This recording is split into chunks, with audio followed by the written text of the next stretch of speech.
সমস্যা হচ্ছে বিএনপির ভেতরে এখন এই গুপ্ত জিনিসটা এই পলিটিক্যাল পার্টিকে ভেতরে ভেতরে ভেঙে দিচ্ছে।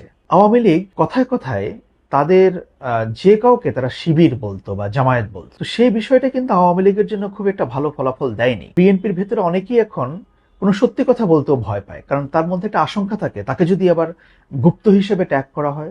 রিসেন্টলি আপনারা একটা জিনিস খেয়াল করবেন যে বাংলাদেশের সবচেয়ে বড় রাজনৈতিক দল এবং বর্তমান ক্ষমতাসীন দল বিএনপির মধ্যে গুপ্ত বলে একটা বিষয় চালু হয়েছে। বিএনপির নেতারা বা বিএনপির কর্মীরা এটাকে প্রায় ব্যবহার করেন। এতে বোঝা যায় যে তারা এটা জামায়াত ইসলামীকে মিন করছেন। কথাটা অবশ্য একেবারে মিথ্যাও না, কারণ যেহেতু জামায়াত ইসলামী অতীতে বিভিন্ন সময়ে নানা রাজনৈতিক দলের সঙ্গে মিশেছিল এবং তাদের সেই পরিচয়টা অনেকেই প্রকাশ করেনি ঠিক সময়। এবং ৫ই আগস্টের পরে আমরা দেখলাম যে জামায়াতে ইসলামীর অনেক নেতা বা বিশেষ করে শিবিরের সঙ্গে যারা জড়িত তাদের আবির্ভাব, যারা তারা অন্য পার্টির ভেতরে কিভাবে লুকিয়েছিল। দ্যাট ইজ ফাইন, এবং সেটাকে গুপ্ত হিসেবে যখন বর্ণনা করা হচ্ছে, কথাটা হয়তো একেবারে ভুলো না। কিন্তু এইটার আরেকটা পলিটিক্যাল কনোটেশন আছে ফর বিএনপি। কেননা বিএনপি যেহেতু বড় রাজনৈতিক দল, বিএনপি বর্তমানে ক্ষমতায় আছে। সমস্যা হচ্ছে বিএনপির ভেতরে এখন এই গুপ্ত জিনিসটা এই পলিটিক্যাল পার্টিকে ভেতরে ভেতরে ভেঙে দিচ্ছে। কেন ভেঙে দিচ্ছে? কারণ বিএনপির অনেক নেতা কর্মী, ছাত্রদলের অনেক নেতা কর্মী এখন পরস্পরকে গুপ্ত হিসেবে সন্দেহ করে, নানাভাবে তাদেরকে ব্র্যান্ডিং করার চেষ্টা করে, ট্যাগ দেওয়ার চেষ্টা করে। তো এই জিনিসটা কিন্তু খুব একটা ভালো হচ্ছে না।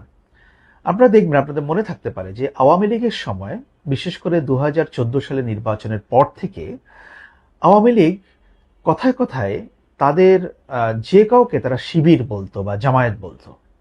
তো সেই বিষয়টা কিন্তু আওয়ামী লীগের জন্য খুব একটা ভালো ফলাফল দেয়নি। এক পর্যায়ে এসে এটা খুবই প্রকট আকার ধারণ করেছিল। একটা উদাহরণ দিয়ে বলি, অনেক বোনাফাইড আওয়ামী লীগের যারা আওয়ামী লীগ করত দশকের পর দশক ধরে, যাদের আওয়ামী লীগ অ্যাফিলিয়েশন নিয়ে কোনো প্রশ্ন ছিল না, তাদেরকেও এক পর্যায়ে শিবির বলে বা জামায়াত বলে গালি দেওয়া হয়েছিল। আমরা দেখতে পাচ্ছি যে বিএনপির বা ছাত্রদলের একজন আরেকজনকে কোণঠাসা করার জন্য, যাতে করে তারা ক্ষমতার কাছাকাছি আসতে না পারে, কিংবা ক্ষমতায় থাকলেও, সরকারে থাকলেও তারা বিতর্কিত হয়ে পড়ে, এই জন্য গুপ্ত হিসেবে তারা বিভিন্ন ইনফর্মাল ভাবে তাদেরকে ট্যাগ করা হয়। এটা বিএনপির রাজনীতির জন্য খুবই নেগেটিভ একটা বিষয় হচ্ছে।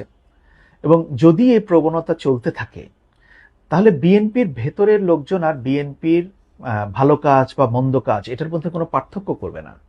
কারণ বিএনপির ভেতরে অনেকেই এখন কোনো সত্যি কথা বলতেও ভয় পায়, কারণ তার মধ্যে একটা আশঙ্কা থাকে তাকে যদি আবার গুপ্ত হিসেবে ট্যাগ করা হয়, তাকে যদি আবার জামায়াতে ইসলামী বলে বা শিবির বলে সন্দেহ করা হয়, এই ভয়ে তারা অনেক কিছু বলে না।